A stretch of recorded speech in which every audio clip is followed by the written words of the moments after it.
I'm gonna give you 7 frugal money habits as I approach my journey to being financially free. So it's important to be frugal in your habits so you're able to invest and save like you want. As hard as it is now to save and invest, it's great to have a frugal mindset so that you can get ahead. The first frugal habit I have is that I pay myself first. In all aspects. When we get our rent money, we pay ourselves first. When I get my paycheck, my 401k gets paid first. When the take-home pay actually comes to my account, then my investments go first. Then money goes to my savings first and automatically. I ensure that I pay myself first so that I can ensure that my future self is taken care of. So paying yourself first is super important, and it's one of the best things that you can do with your money. So be sure that before anything gets taken out, before you pay your bills, before you even pay your rent or your mortgage, that you pay yourself first. Whether that's $100, $200, or $1,000, just be sure that you have something going towards your savings. Paying yourself works because you're paying yourself first and you're living off whatever you have left. And if you're not able to live off of whatever you have left, your lifestyle might be too inflated, housing might cost too much, you may be paying too much for groceries, you may be paying too much for entertainment. So pay yourself first and you'll start to see your accounts grow. And make sure when you pay yourself first that everything is on automatic payments. Everything should be on automation. Your 401k is automated. Just like your Roth IRA and your brokerage accounts, the money that goes into those should be automated. And then the money that goes into your investments should be automated as well. The money that goes into your saving account, it should be automated. So every single paycheck, every month, you should have a certain amount of money that goes automatically towards your investments, that goes automatically towards your saving account, and that is paying yourself first. Another frugal habit is that I use credit card points and credit card rewards. So I spend everything with my credit card. I rarely use my debit card because it just doesn't make sense. I'm a credit card person and I'm able to pay my credit card off every month. I never overspend on my credit card and I make sure that I always have the money in my checking account.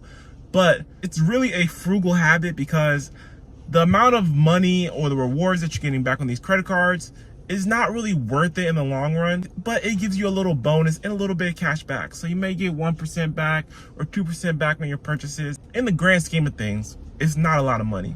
I mean, it's the same thing. You might as well just spend on your debit card, but why not get a little bit of money back? Why not get some cash back?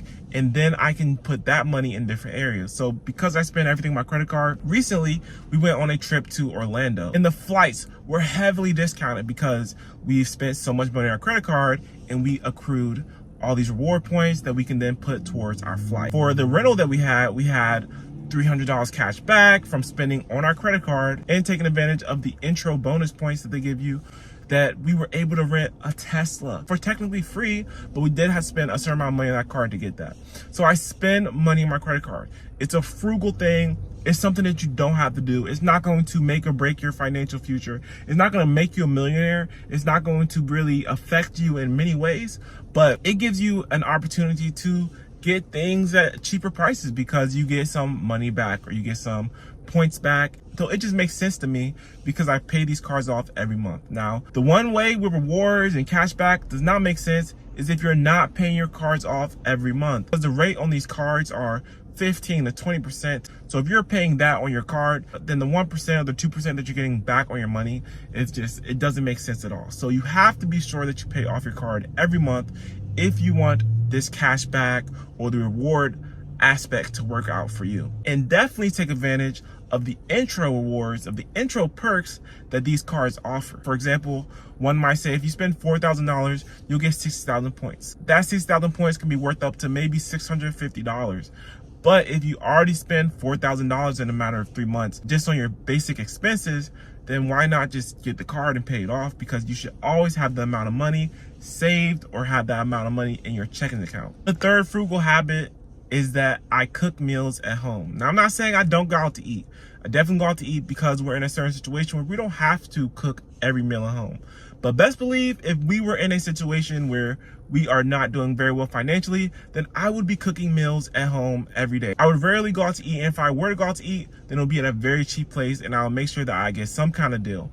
But I cook meals at home. So if you are in a difficult situation and you have to really start being frugal and minding your money, then you need to cook more meals at home. Cooking meals at home makes a huge difference and it's way better than going out to eat for every meal. Let's think about this. A meal nowadays is about $15, and that's for breakfast, lunch, and dinner. So you spent $45 for breakfast, lunch, and dinner, But if you were to go to the store and spend $45, that can carry you for the whole week. Being out in the streets, $45 lasts you a day. But if you take that $45 to the grocery store, if you go to the grocery store, buy some oatmeal, you can buy some cereal, you can buy some milk, then you can buy beef and spaghetti noodles, you can make spaghetti out of that, buy some sandwich meat, buy some peanut butter jelly sandwiches, and that will last you the whole week. And that's also your lunch, that could be your dinner. There's a lot of benefits of cooking your own meals and going grocery shopping. Yes, it takes time, but we still need to make that time in the day. So we have to meal prep. Cook all of our meals at once. Maybe when we get off at night, we have to be up at 11 o'clock at night to meal prep. Then that's what we have to do, because we need to be able to save. We need to be able to invest into our future. And going out to eat a lot will not benefit you in reaching your financial goals. My fourth frugal habit is that I don't spend money on clothes. Clothes are expensive, and it's something that I don't really value. I think that you should spend money on things that you value. And if clothes are something that you don't value, then why would you spend money on them? That money can be better used in areas like investing or saving, especially if you're not able to save or invest. So I don't spend money on clothes. I buy maybe 1 to 2 pairs of shoes a year. My shoes are fine. My shoes work. They get the job done. I'm not out here buying shoes every month, even though I could. Instead of investing to my future, I can go out here and buy shoes. I can go out here and buy things that are fun and cool, but they're not fun and cool to me. If I'm going out of town, just like we went out of town, I might go buy a shirt. I might go buy some shorts. I have a lot of clothes at home that are perfect for whatever situation I'm going to. And who really cares about how you look? You might not have the coolest shoes, you might not have the newest shirt or pants, but who cares? It's your life, and I promise you, a lot of people don't care. And that's something that I started to realize when I would drive, you know, my old Toyota Camry. No one cares what you're pulling up in, no one cares what you're wearing. Everyone has their own thing going on. They have their own life situations, they have their own families, they have their own problems, and they just don't have the time capacity to even think about what you're wearing or how you look. I'm not here trying to impress anyone. I'm here to invest and save for my future. I can't waste $200, $300 a month on clothes, because that $200, $300 needs to go to my investment so I can fund my future, so I'm not living paycheck to paycheck when I get older. I want to retire, and I want to be comfortable in my retirement. Another frugal habit is that I delay gratification. I delay gratification for a year, 2, 3, 4 years. I delayed gratification for so long. We finally got a new car, as you can see, and I delayed this gratification for almost 5 years. We could have got a car maybe 2, 3 years ago, but we were not at a point where I thought that we had worked enough or we had saved and invested enough to get a car.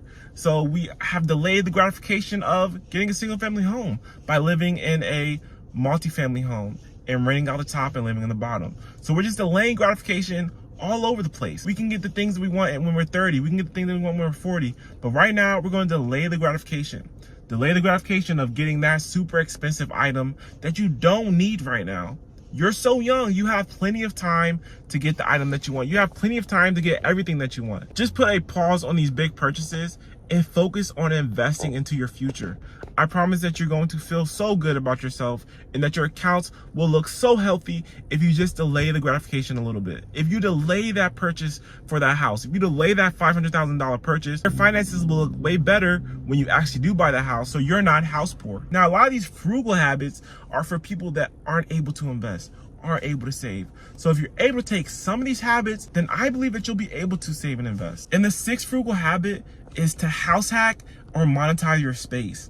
I mean, house hacking has been a game changer for us, and it's really the reason why we're able to do the things we do, why we're able to invest in our future, why we're able to go on vacation. House hacking has really helped change our financial future for the better, because we're subsidizing our housing. We're living with someone else, and that person helps pay down the mortgage or the rent, whatever it is. But house hacking is truly one of the best financial things that you can do. And if you can't house hack, then you can look into getting a roommate in a rental. Say your apartment is $1,000 or $2,000, and if you're actually able to rent out one of your rooms to someone else, and then they can pay half the rent, you're now paying $1,000. So you were able to actually afford the $2,000 rent, but now you're paying $1,000 less. So what will you then do with that money? You can invest that money. You can save that money. You freed up $1,000, and you can do whatever you want with that money. I recommend that you invest. I recommend that you save it, especially if you're not hitting your goals every month or every year. You can save even more money by taking advantage of these frugal habits like cooking at home, paying yourself first, and really supercharge your financial future. The house hack has supercharged our financial future. It has helped my wife be a stay-at-home mom and take care of our child. Our child doesn't have to go to daycare because we have this house hack. And the house hack frees up more money that can be invested and spent on things that matter, and it helps with saving. Basically, subsidizing your housing, finding a roommate, house hacking, whatever you can do, it's a great thing to do. And if you're able to get into a house hack, then definitely take advantage of it. You can use your FHA, so you put 3.5% down on a house. Don't go for that single family home. Look for that house hack in your area, and you'll literally watch your financial future flourish. You have to do the right thing with your money. A lot of money may be freed up, so you want to make sure you put it in the right areas. And the 7th frugal habit is that I live on less than I make. I live below my means. What really helps me live below my means is by paying myself first. I pay myself a certain amount of money every month. A certain amount of money goes to my 401k, a certain amount of money goes to my Roth IRA and my brokerage account, and a certain amount of money goes to my savings. And whatever is left is what I live off of. So I force myself to live off less. Now, if that money was just going straight to my checkings account and I didn't have anything else automated, who knows if we would have a good financial situation, or who knows what our investment accounts look like, because I just have more money, I have more things to work with, I might have more money in the account, so I might spend more money in certain areas. But because I force myself to live off less by investing and automating my savings and investments, I have no choice but to live off less than I make. Now, I could pull money from my savings account, but I make it difficult because my main savings account is an entire different account, an entire different bank than what I use for my checking account.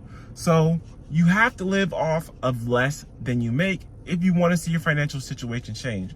When people start living off more than they make, that's when they start getting into credit card debt, because that's the only way you can make up the money, with credit cards. And then those credit card debts come with interest rates of 15 to 20%, and they just get behind. So you want to live off less than you make, and the best way to do that is automate your savings, automate your investments, and live off whatever is left. Automate the money that goes straight to your rent or to your mortgage, so you're not relying on that money or spending that money before your mortgage comes. It's the best thing that I did back when I was renting. These are great frugal habits, and these might not be for everybody. Everyone's gonna have a different situation. If you have more money, if you're really good with your money, you're budgeting, you might not need to follow these frugal tips. But I think that these frugal tips can be for someone that's not hitting the goals. If you're not hitting your marks, you're not hitting your saving marks or your investing marks, then you can follow these frugal habits, and hopefully you will be hitting those goals in due time. Now, I hope you guys enjoyed the video. And if you did, leave a like and subscribe to my channel, and leave a comment down below which frugal habit you're following or which frugal habit you thought was the best. And I will see you guys in the next video.